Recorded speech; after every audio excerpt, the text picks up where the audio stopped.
Belajar pajak bersama Bisa Pajak.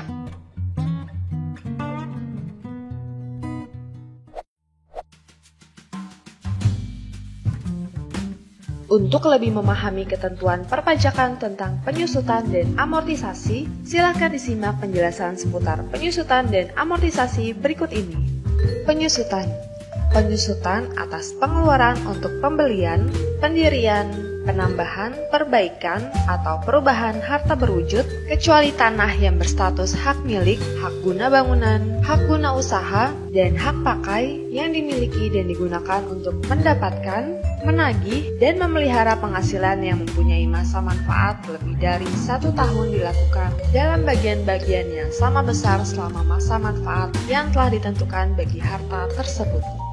Penyusutan atas pengeluaran harta berwujud selain bangunan dapat juga dilakukan dalam bagian-bagian yang menurun selama masa manfaat yang dihitung dengan cara menerapkan tarif penyusutan atas nilai sisa buku, dan pada akhir masa manfaat nilai sisa buku disusutkan sekaligus dengan syarat dilakukan secara taat asas.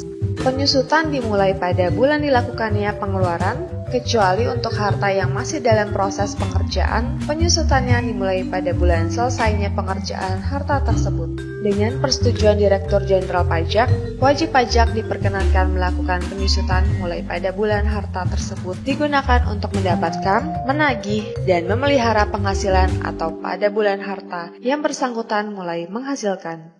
Apabila wajib pajak melakukan penambahan kembali aktiva, maka dasar penyusutan atas harta adalah nilai setelah dilakukan penilaian kembali aktiva tersebut.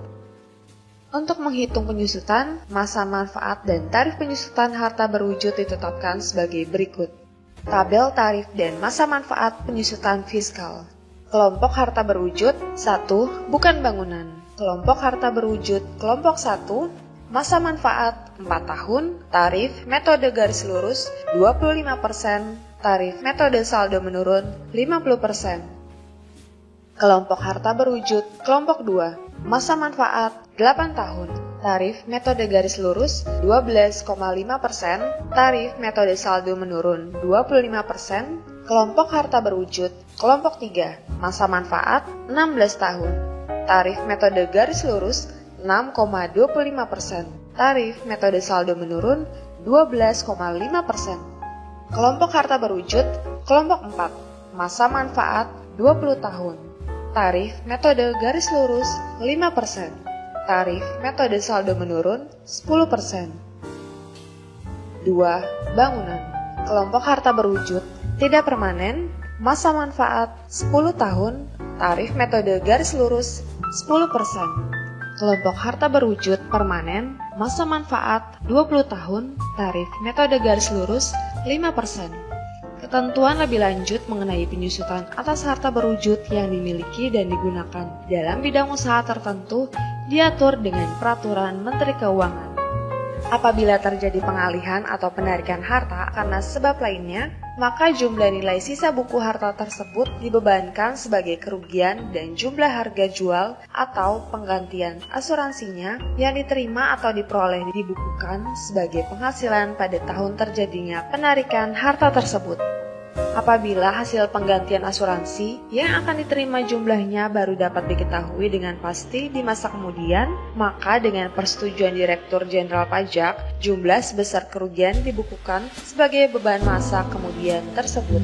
Apabila terjadi pengalihan harta yang memenuhi syarat sebagai bantuan, sumbangan, zakat, hibah, dan atau warisan yang diakui berdasarkan perundang-undangan perpajakan yang dapat berupa harta berwujud, maka jumlah nilai sisa buku harta tersebut tidak boleh dibebankan sebagai kerugian bagi pihak yang mengalihkan.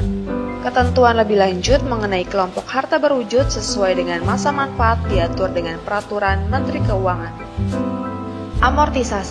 Amortisasi atas pengeluaran untuk memperoleh harta tak berwujud dan pengeluaran lainnya termasuk biaya perpanjangan hak guna bangunan, hak guna usaha, hak pakai, dan muhibah atau goodwill yang mempunyai masa manfaat lebih dari 1 tahun yang dipergunakan untuk mendapatkan, menagih, dan memelihara penghasilan dilakukan dalam bagian-bagian yang sama besar atau dalam bagian-bagian yang menurun selama masa manfaat, yang dihitung dengan cara menerapkan tarif amortisasi atas pengeluaran tersebut atau atas nilai sisa buku, dan pada masa akhir manfaat diamortisasi sekaligus dengan syarat dilakukan secara taat asas.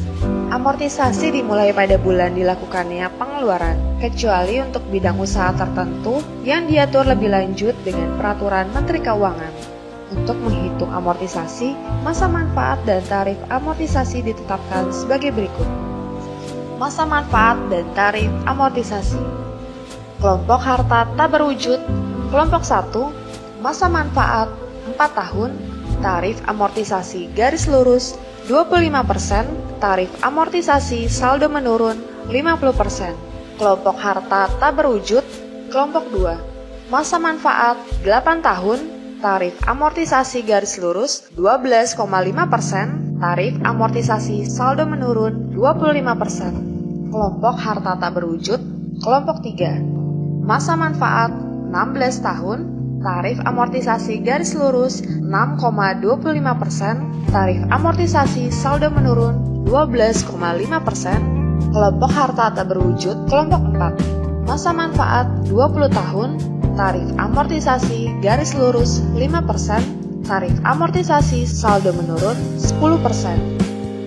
Pengeluaran untuk biaya pendirian dan biaya perluasan modal suatu perusahaan dibebankan pada tahun terjadinya pengeluaran atau diamortisasi. Amortisasi atas pengeluaran untuk memperoleh hak dan pengeluaran lain yang mempunyai masa manfaat lebih dari 1 tahun di bidang penambangan minyak dan gas bumi dilakukan dengan menggunakan metode satuan produksi.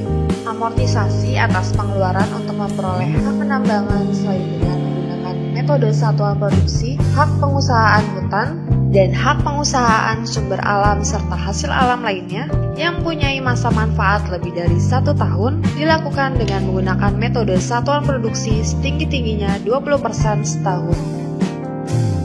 Pengeluaran yang dilakukan sebelum operasi komersial yang mempunyai masa manfaat lebih dari 1 tahun dikapitalisasi dan kemudian diamortisasi. Apabila terjadi pengalihan harta tak berwujud dan hak guna bangunan, hak guna usaha, hak pakai, muhibah atau goodwill, hak pengusahaan hutan, hak di bidang penambangan minyak dan gas bumi, dan hak pengusahaan sumber alam serta hasil alam lainnya yang mempunyai masa manfaat lebih dari 1 tahun, maka nilai sisa buku harta atau hak-hak tersebut dibebankan sebagai kerugian dan jumlah yang diterima sebagai penggantian merupakan penghasilan pada 1 tahun terjadinya pengalihan tersebut. Apabila terjadi pengalihan harta yang memenuhi syarat sebagai bantuan, sumbangan, zakat, hibah, dan atau warisan yang diakui berdasarkan perundang-undangan perpajakan yang berupa harta tak berwujud, maka jumlah nilai sisa buku harta tersebut tidak boleh dibebankan sebagai kerugian bagi pihak yang mengalihkan. Bagi sobat bijak yang ingin terus menerima update berita dari channel Bisa Pajak, silahkan like, subscribe, dan tekan tanda lonceng. Salam bijak.